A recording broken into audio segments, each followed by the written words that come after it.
families, in turn, I'll frame what we're here for.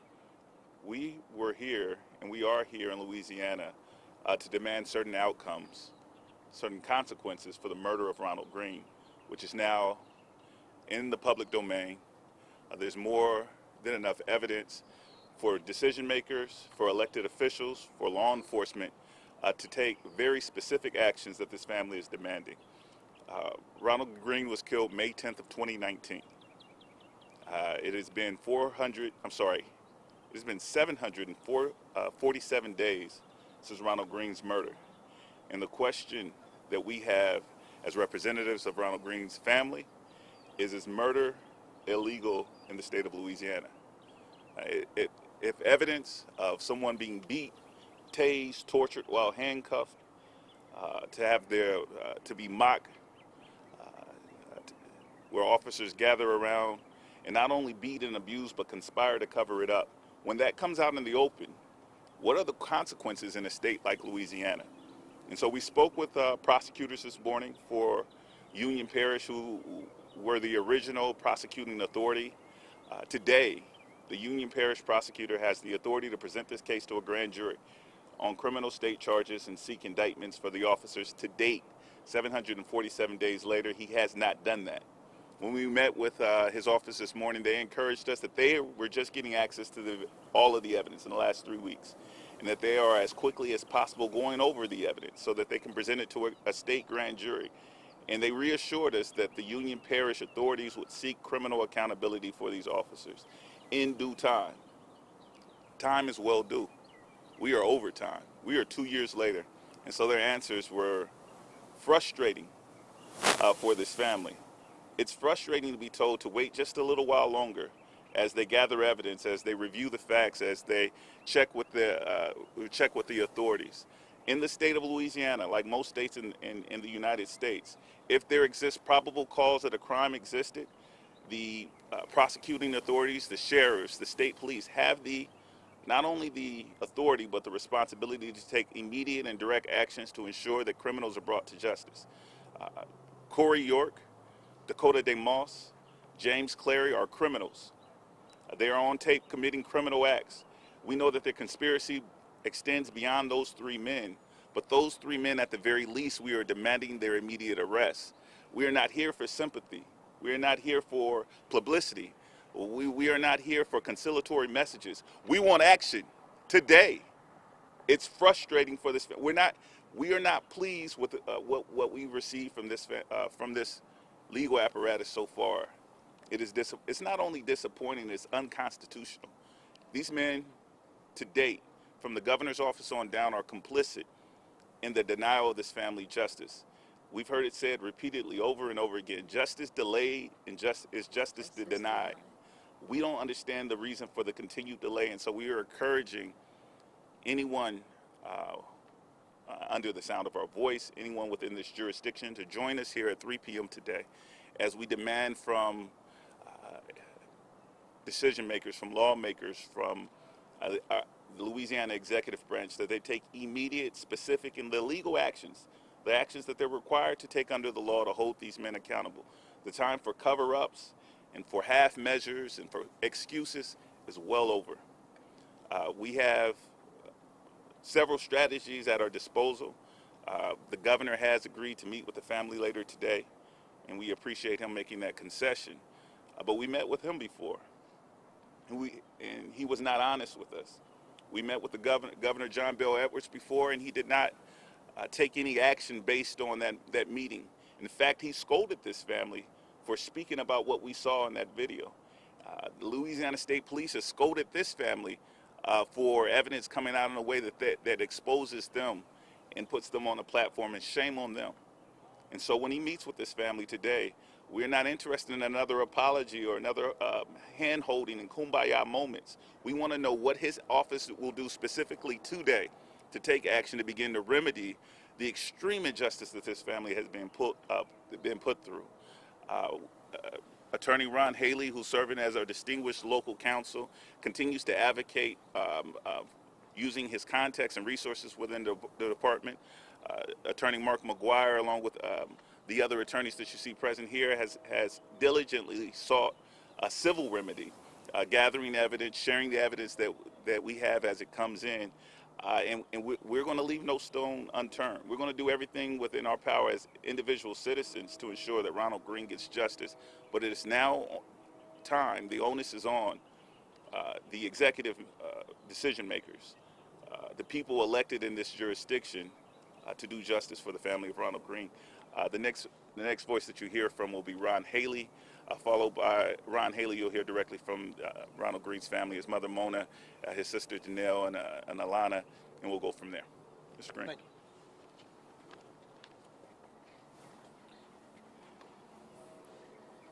2 years is too long, but never too late for justice.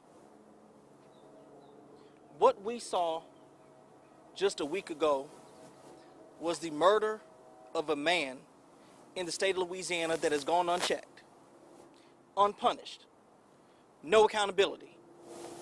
The officer that was just fired was fired for doing it to somebody else, not for what he did to Ronald Greene. Let's be clear, this is murder. And I'm going to tell you why it's murder. In the state of Louisiana, if you have the specific intent to kill or inflict great bodily harm that results in the death of an individual, that is what? Murder. Now, to everyone watching in this state and around the country that has seen that video, you tell me what that is. You tell me they didn't have specific intent to kill or create great bodily harm. Listen, these are officers trained. They knew what they were doing when they kept him on his belly. They knew what they were doing when they put their foot on his back. They knew what they were doing when they repeatedly tased him. They knew what they were doing when they not sit him up, which is protocol, to make sure the exact thing that happened to Ronnie Greene did not happen. So again, specific intent to kill or to create or inflict great bodily harm, what is that? Murder. And we are not going to accept anything less. Thank you.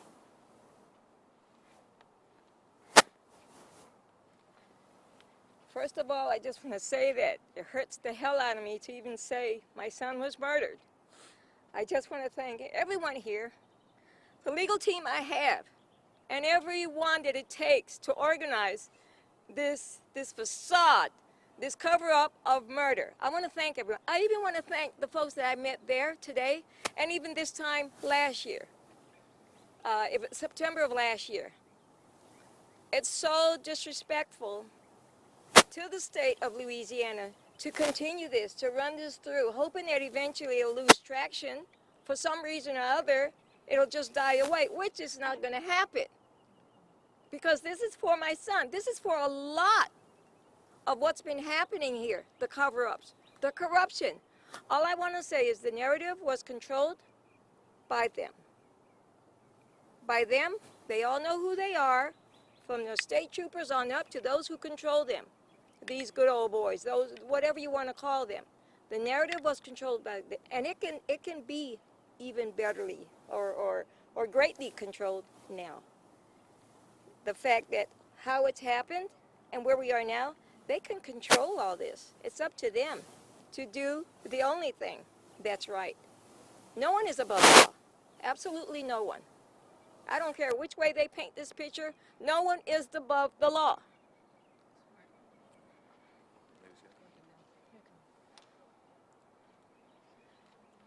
Good evening.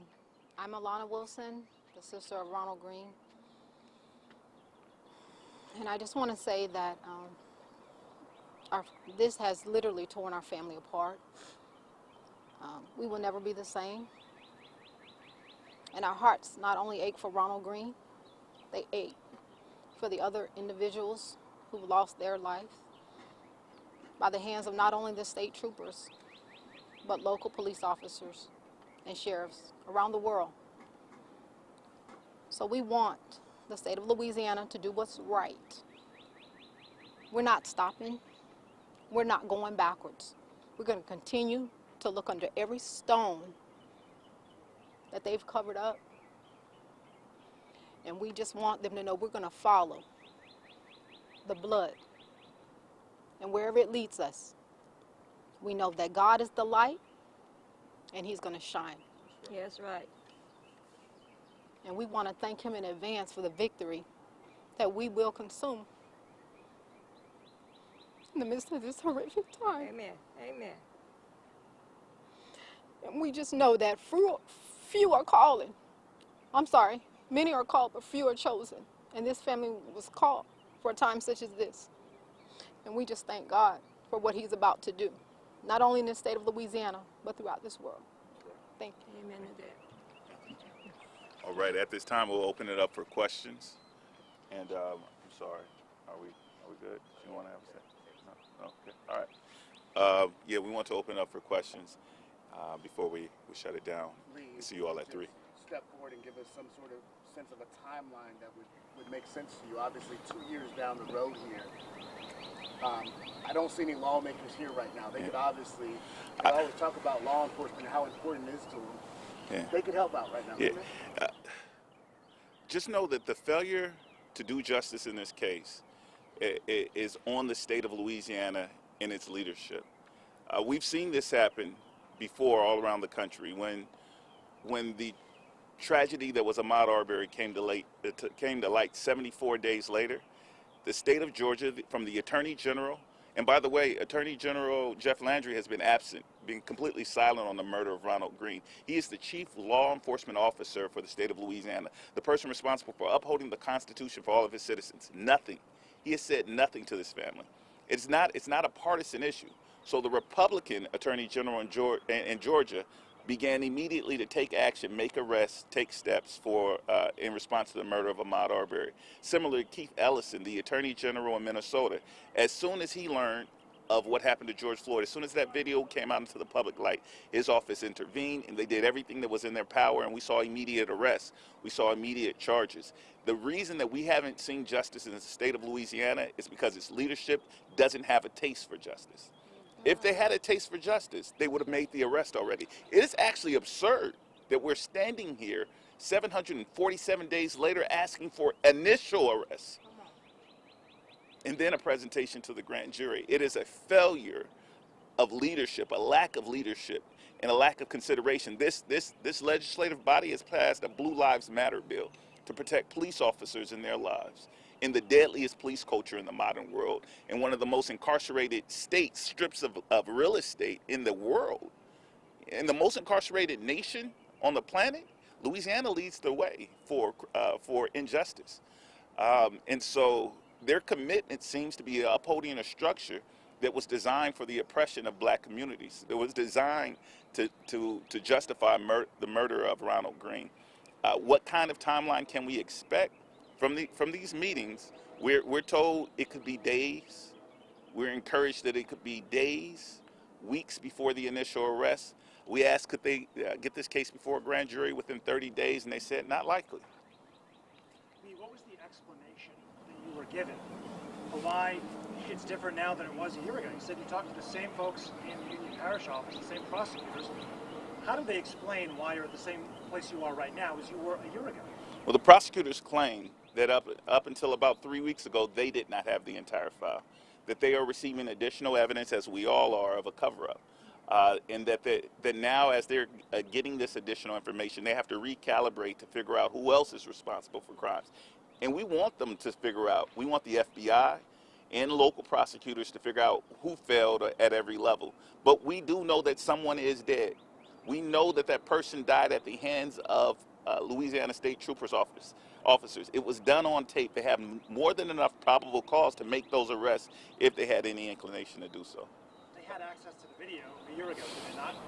They did, with the exception of the video of Lieutenant John Cleary, who at the time was told that he didn't have a video, and then when we discovered he did have a video, the prosecutor was told that it was of no evidentiary value. We now know that that was not true. To follow up on that, we hear from the family's attorneys that the full incident report, the complete incident report, hasn't fully been turned over to the district attorney. I just got a message back from the Louisiana State Police who said that everything has been delivered to the DA and federal authorities. Yeah. Reaction to that. So one of the key conversations that we had about why the Union Parish prosecutors hadn't gone forward is because the medical examiner report, in terms of a homicide charge, it still reads cause of death unknown.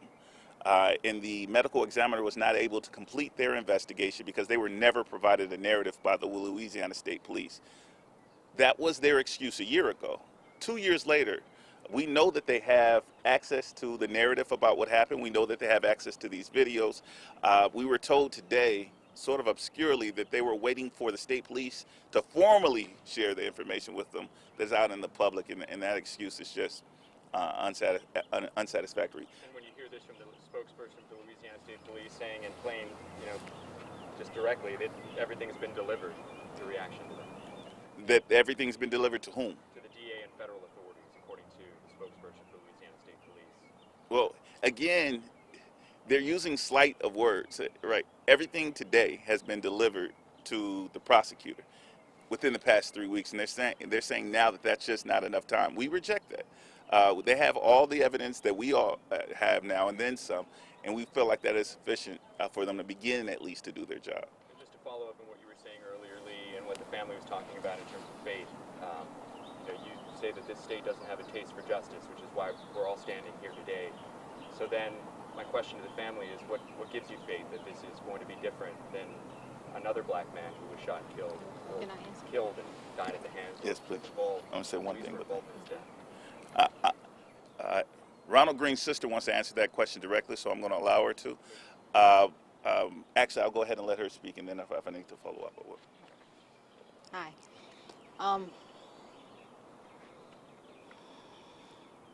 As we drove from Florida to discover Ronald's body, Ronald gave us faith. He gave us hope. He continued to tell us in a small voice that help was on the way. And that's something that we held on to. From the leak,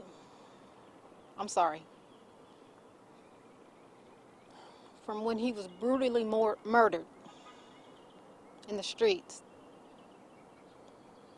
an angel left a message on Facebook and told us he was not killed from a car accident. He was murdered. He was beat. My neighbors knew what they saw, and my cameras would reveal that. So when we were able to obtain pictures, we can see the black eyes, we can see the bruises, we can see that what they told us was not true. And from then on, we could tell that it was a cover-up.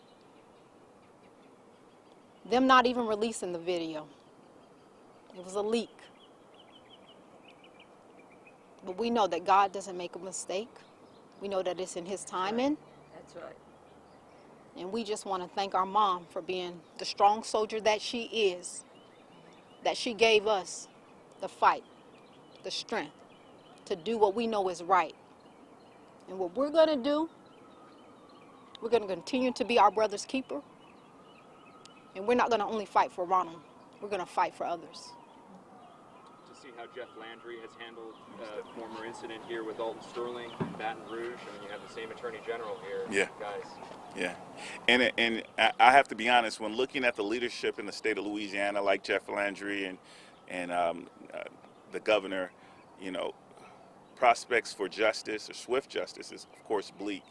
I do want to point out something that Ms. Wilson just said in terms of why this family, and I ask myself this every day, why this family appears so hopeful and encouraged and ready to fight.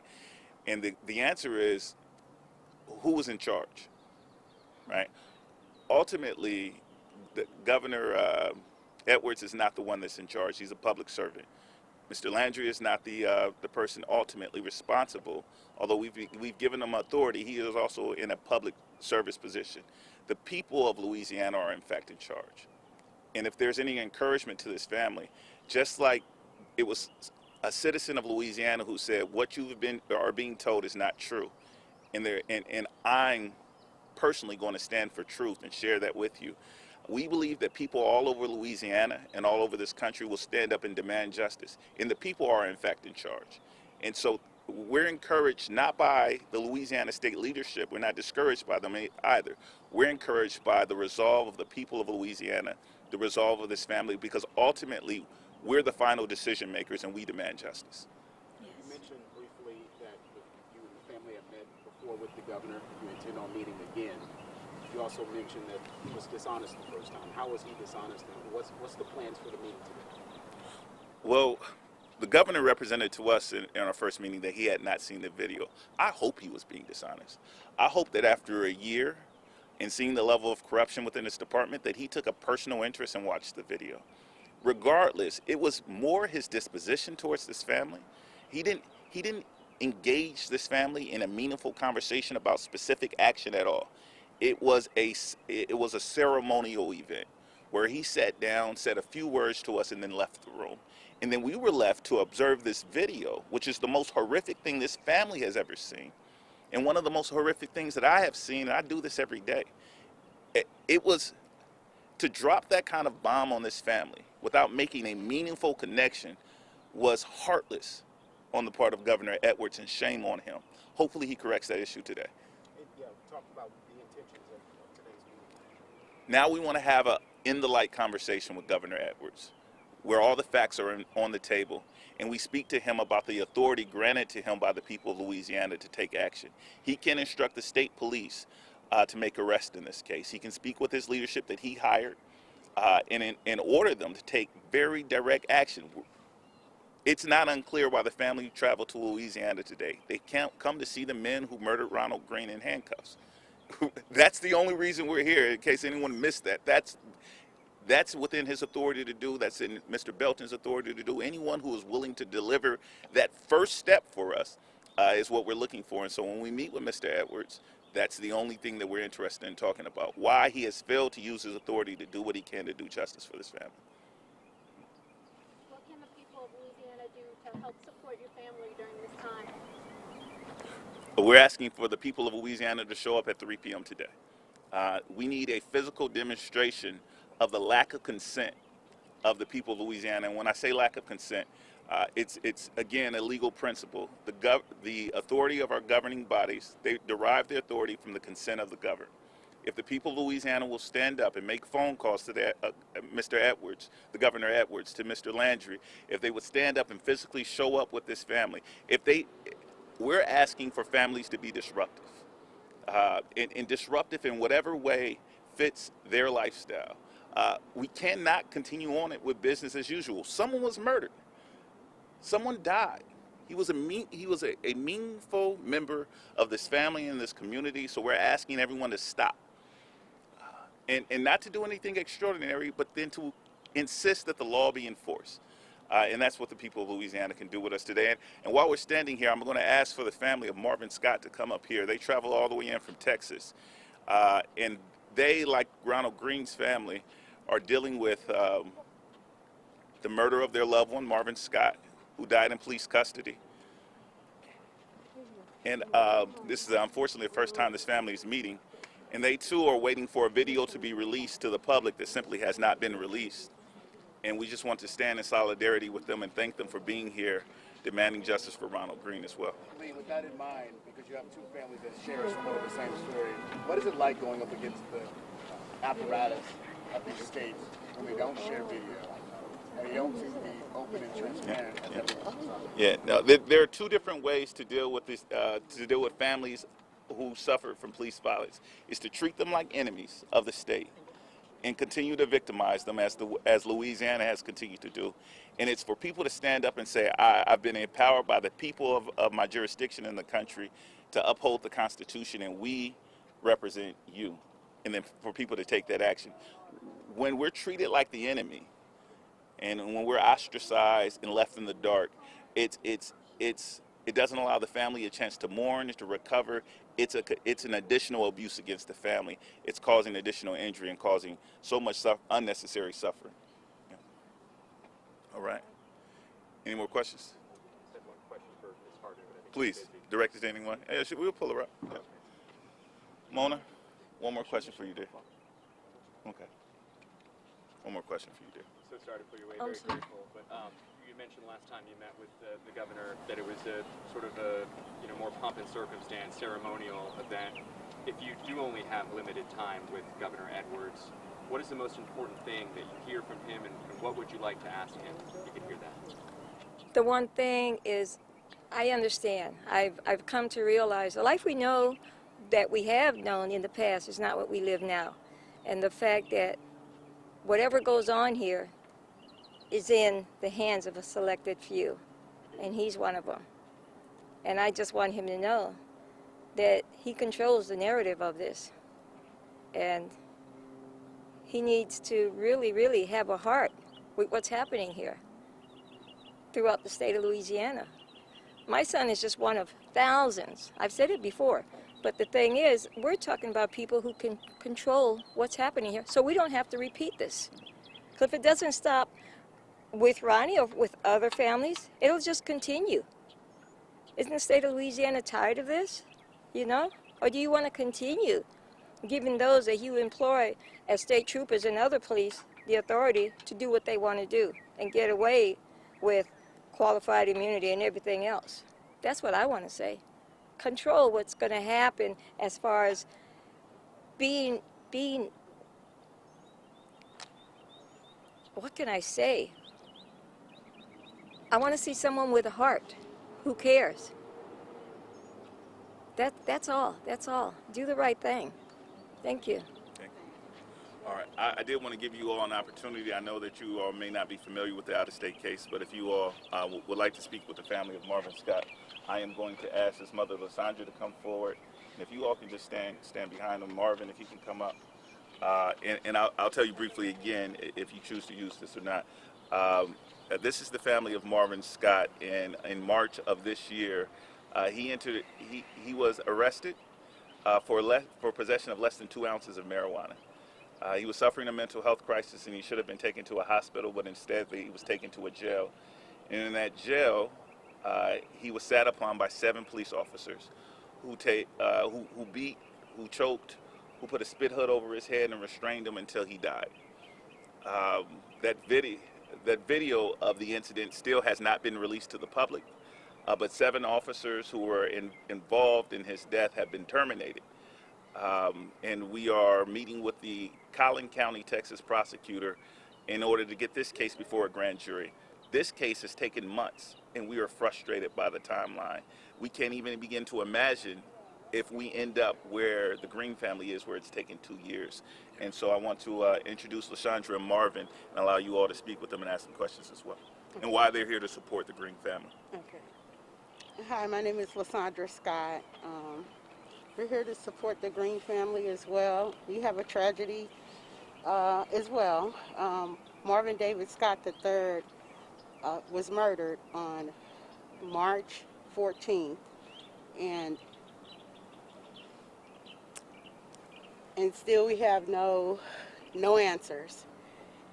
And it's unfortunate that all of these killings are happening all over the world, and we're still waiting. You know, we did get a chance to view the video, but it's not out yet to the public, and we do wish that that video is released immediately. Okay? Chandra, you just met with Ms. Hardin. I understand it was the first time you guys met. Yes. Can you just tell us sort of what that's like, meeting another mother who's in a similar circumstance? I know we both share the same pain, and both incidents are very unfortunate. And to have them wait 2 years for the video to be released is unacceptable. The hiding and covering up, it's horrible. As a mom, when you meet, I mean, obviously it's not a situation you want to be in, and no one can really understand how you feel when someone takes your love away. Right. How frustrating is it to deal with authorities in general when you're going through something like that? Well, it's extremely frustrating, the long waits, partial answers, and we're still in pain, and we will forever be in pain. You know, we never asked to be part of this type of collage, but here we are.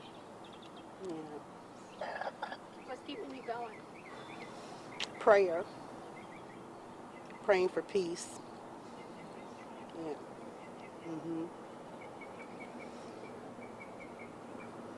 Thank you all so much for your time. Would you mind spelling your name on camera for us, just so we have it? It's a lot of us our first time meeting you guys. Just so Oh, we yes, have sure. your name. Lysandra Scott, L-A, capital S-A-N-D-R-A, Scott, S-C-O-T-T. And your son was?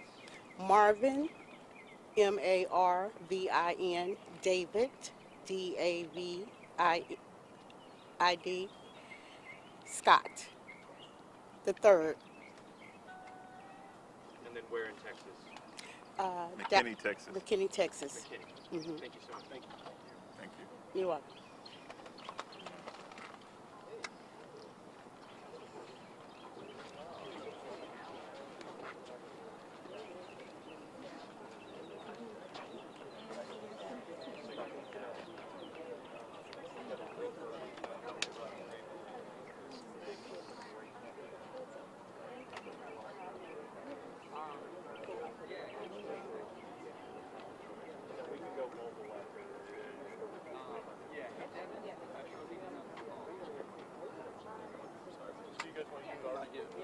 I already told my sister to pop in. I told you that one time.